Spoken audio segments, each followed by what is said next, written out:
What happy not it's not born and not me. I think we should change the name of the channel to that. It's a nut theme because we're still watching Christmas movies, and we're here to review The Nuttiest Nutcracker. Captain Farab, I got some corrections. J-Man's updates and corrections. Let's roll the thing.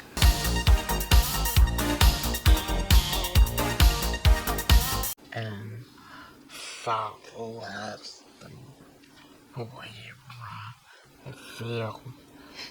we forgot to mention that failure lot contributed to error. There were a lot of continuity errors in well, the Christmas tree. Yeah, I think the whole thing was a big error. Yeah, I mean, there were definitely continuity errors and animation errors. And what else? What's? I got say it's like for TNC that she will instantly forgive it right after she tried to cut everyone down with a chainsaw. I mean, I'm just saying. I believe that you touched on that in the original review, but it doesn't hurt to swing back to that point. It's time to move forward to The Nuttiest Nutcracker, which, as you may have guessed, is a retelling of the famous Nutcracker ballet with some comedic twists.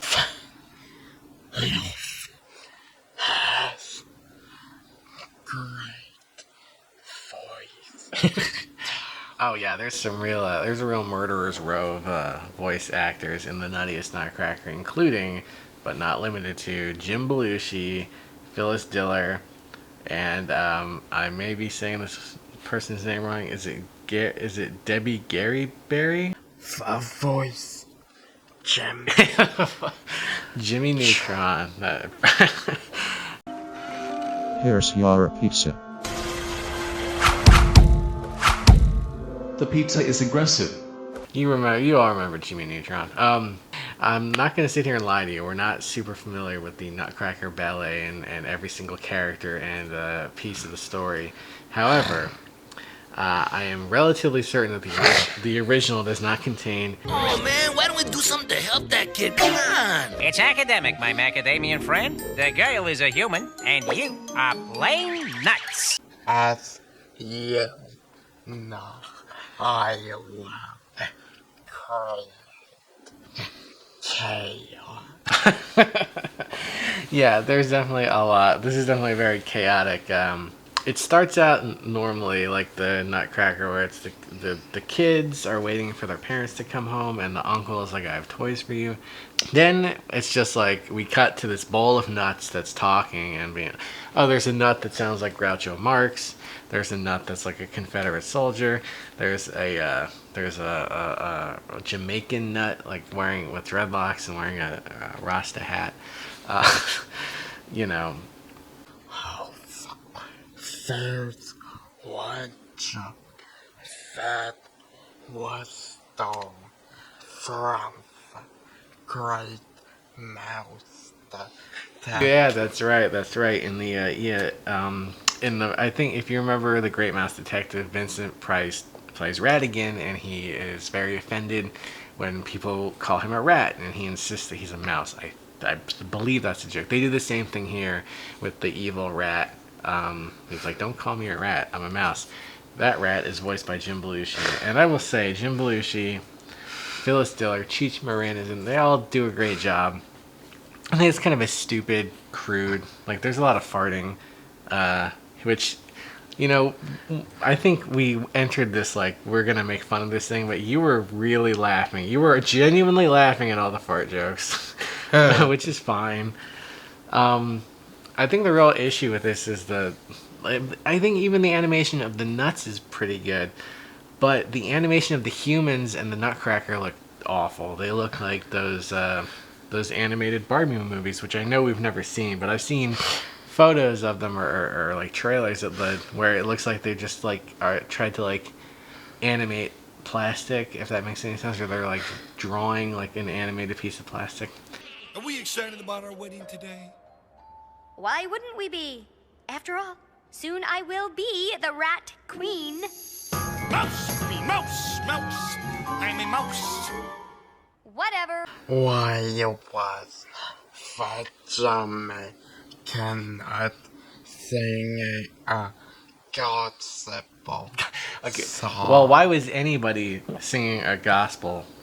This is the point I want to make. If you have the rights to the Nutcracker, I think the one thing everybody agrees on is that the music in the Nutcracker is excellent, and there's no need to mess with it. There's no need to add anything. You don't need to write your own songs. Yes, like it's the religion. And it is, but in the Nuttiest Nutcracker, there is a long section where they're singing a soulful gospel, like praise Jesus type of song, and it's just like, why are we hearing this instead of like Dance of the Sugar Plum Fairies or one of the other great Tchaikovsky songs whose titles I don't remember? But who we've all heard. If you've been to the mall at Christmas time, you've heard these songs. So, was your favorite part of the Nuttiest Nutcracker when all that farting was going on? That's not a rat joke. What? Right up my Yeah, well, listen, there's nothing wrong with that. But it was, and it's great. It's always great to see you cracking up and enjoying something. We and had to say from drowned in the pool of cheese. Yeah, another thing I don't think happens in the original Nutcracker. From now can was forgiven at the end. Yeah, that's right. And they're all in danger of drowning in the cheese. And then the Rat King, the mouse guy, Jim Belushi, falls into the cheese. And the princess is like, we need to go back and save him. And you looked at me and said, why are they going to save the rat? And I said, because that's, because they don't want to kill him. They want him to just like learn something and change his ways. They're not like, and then that's like literally and then the rat goes, why did you save me? So a good lesson to learn there, if anything else. But again, I don't think anyone was drowning in cheese in the original. Yeah. Was there anything else to say about the Nuttiest Nutcracker? If you ever know about my world, let us know. If anyone knows about your world, the world that you live in, I mean my fantasy world. where they are no wrong. Yeah. Yeah, well, Jason, your fantasy world with no rules sounds like a scary yet amazing place. Yeah, let us know about your own fantasy world and what rules you would apply. And until next time, adios.